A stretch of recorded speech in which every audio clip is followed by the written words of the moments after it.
आदमी है, अच्छा करते हैं लोगों के लिए, अकेले काफी हैं, पर्याप्त हैं, इतनी बड़ी कोई जंग नहीं है। मीडिया ने अगर किसी भी चीज को, मुझे तो आज इसके बारे में कुछ पता चला है।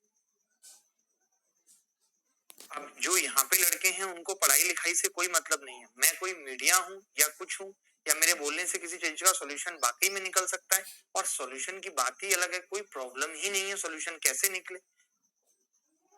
मेरे हिसाब से तो उनको किसी भी मीडिया, किसी से भी इंटरव्यू देने से ही मना कर देना चाहिए। बिना मतलब की बातों पे इंटरव्यू देने की जरूरत ही नहीं है उनको। वो क्यों दें किसी को इंटरव्यू?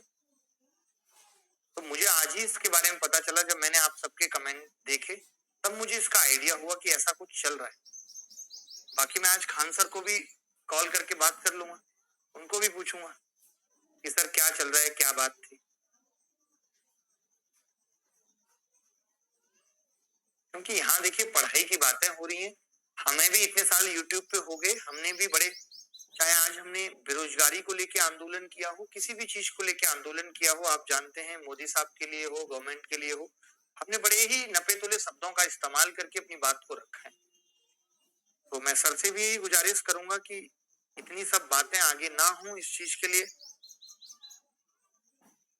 उनको भी अब ध्यान देने की जरूरत होगी, क्योंकि जब आपको बहुत सारे लोग जानने लगते हैं, जब आप एक ऐसा चेहरा है जहां लोग आपको बहुत ज्यादा जानते हैं, तो वहां एक एक शब्द, जैसे कि आपने देखा होगा कई बार, एक बार किसी बड़े खिलाड़ी ने, शायद सचिन तेंदुलकर साहब ने या किसी और खिलाड़ी ने, केक के ऊपर तिरंगा लाके केक काट दिया था, या टी शर्ट पे तिरंगा लगा हो गई थी।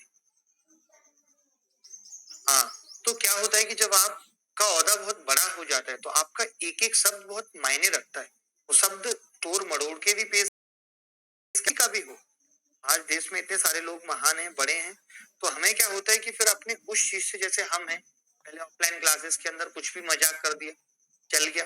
अब लेकिन अगर ऑनलाइन क्लास है, चाहे एक बच्चा क्यों नहीं देख रहा ऑनलाइन क्लास, बट अगर आपने ऑनलाइन क्लास के अंदर किसी भी शब्द, किसी भी बच्चे को कुछ गलत तरीके से बोल दिया, आज आपने देखा होगा कई टीचर्स का वीडियो आ जाता है कि ये टीचर क्लास में गाली दे रहे हैं, जबकि वो उनकी खुद की ऐप की क्लासेस हैं। तो बच्चे क्या करते हैं, बहुत से बच्चे देखिए पढ़ने वाले हैं, और बहुत से बच्चों को पढ़ने से कोई मतलब नहीं है। समझ रहे हैं आप, उनको पढ़ने से कोई मतलब नहीं है, तो वो क्या करेंगे, यही सब चीजें करेंगे कि किसी ने कहाँ पे क्या ऐसा बोला है जिसको कट कर लिया जाए, जिसको बाहर गलत तरीके से प्रस्तुत किया जाए। और किसी भी बात का अगर आप कुछ भी हिस्सा, थोड़ा बहुत हिस्सा अगर सुनेंगे, तो ये कह पाना बड़ा मुश्किल है कि कौन गलत कौन सही है। तो मेरी आप सबसे भी गुजारिश है, और सब हमारे शिक्षक लोगों से भी गुजारिश है।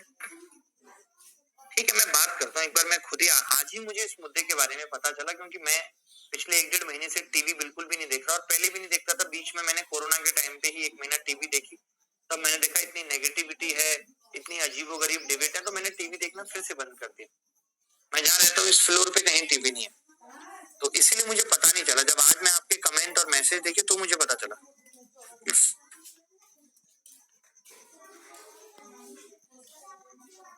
देखिए, पढ़ाई कर लीजिए, मेरी बात सुनिए, ये वैसे भी एसएससी का मुद्दा है, अभी पेपर आने वाला है, तो थोड़ा पढ़ाई लिखाई पे भी ध्यान दे लेंगे तो बहुत बेहतर होगा आपके उज्जवल भविष्य के लिए, मैं बोल रहा हूँ।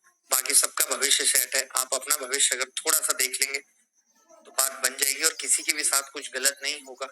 वो तो हमारे दोस्त हैं, खास दोस्तों में से हैं, जिनसे फोन से भी बात होती है, तो उनके साथ गलत होना और हम ऐसे ही खड़े रहेंगे कि भाई उनके साथ गलत हो गया, ऐसी कोई बातें नहीं होंगी। ये थोड़ी बहुत बातें आती हैं, चलती हैं, थोड़े दिन रहेंगी उछली हुई सी, उसके बाद सब दब जाएंगी, कोई मतलब नहीं होगा, कोई नहीं पूछ रहा होगा, और उसके बाद जब आपका पेपर आ रहा होगा तब आपको नानी याद आ रही होगी। तो इस बात का ध्यान रखें।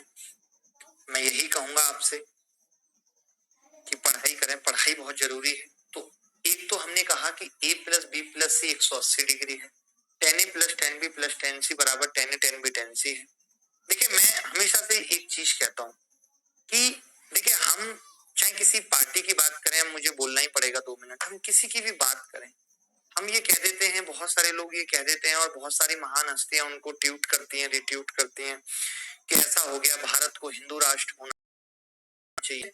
मैं, मेरी आपसे गुजारिश है कि अगर आप पढ़े लिखे तो इन सब चीजों में मत पड़िए, इन सब चीजों को मत तूल दीजिए। ये सब जितनी भी पार्टियां हैं ना, ये सिर्फ हम लोगों के इसी इमोशंस का फायदा उठा रही हैं। अगर ऐसी ही बात है तो जो पार्टियां अभी सरकार में हैं वो वाकई में हिंदू राष्ट्र ही बनाना चाहती हैं, तो तक क्यों नहीं बनाया? भैया ये सब वोट बैंक की कहानी है। अगर इनको पता चलता है ना कि इस क्षेत्र से ये मुस्लिम भाई ज्यादा वोट निकाल के जीत सकते हैं, तो ये पार्टियां 2 सेकंड नहीं लेती मुस्लिम भाई को टिकट देने में। तो इनको अपने फायदे के लिए कोई हिंदू मुस्लिम नहीं है, बट हमें और आपको दिखाने के लिए, अपनी ओर अट्रैक्ट करने के लिए ये सब करते हैं। हम सब इंसान हैं, उस ऊपर वाले ईश्वर के बंदे हैं। 60 साल के लिए इस दुनिया में किराए पर रहने के लिए आए हैं, क्यों किसी से दुश्मनी मोल लेनी? क्यों ये सब नफरतें करनी है? प्यार बांटिए, प्रेम मोक्ष का रास्ता है साहब। तब तक भटकते रहेंगे। प्रेम बड़ी खूबसूरत चीज है। आपने भी एक इंसान को करके देखा जिंदगी कैसी लगती है शुरुआत में, और यही प्रेम अगर कंटिन्यू हो जाए, परमानेंट हो जाए और सबसे हो जाए, तो जिंदगी कितनी खूबसूरत होगी। तो प्रेम करना सीखिए। ये सब चीजें छोड़िए, कुछ नहीं है इन सब चीजों में, सिर्फ का फायदा लिया जाता है और आप दे रहे हैं। आप तो पढ़े लिखे हैं यार, आप तैयारी कर रहे हैं, अपने इतिहास पढ़ा है, भूगोल पढ़ा है, पॉलिटी पढ़ी है, फिर भी इस तरीके की बात बताइए। मत पड़िए इन सब चक्करों में, दूर रहिए मीडिया से, सोशल मीडिया से जितना दूर रह सकते हैं दूर रहिए। अपनी पढ़ाई पे फोकस रखिए। कुछ नहीं रखा इन बातों में, फाइनली खुरपे आ जाने आपके हाथों में, कुछ भी नहीं है। मत सोचिए, अगर कोई बुरा भी है, कोई भी बुरा है, उसको भी अच्छा बनाने की कोशिश करिए, उसको भी समझाइए। आज नहीं कल बनेगा। आप हिम्मत हारने लगते हैं, पेशेंस नहीं रखते।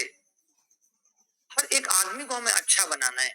हमारे राजा का धर्म है कि उसकी प्रजा सब एक साथ मिल करके खुशी से रहे, उत्सव में झूमे। ये हमारे राजा का फर्ज है। तो सब कुछ बदलेगा, वक्त बदलेगा, आप परेशान मत होइए। आप पढ़ाई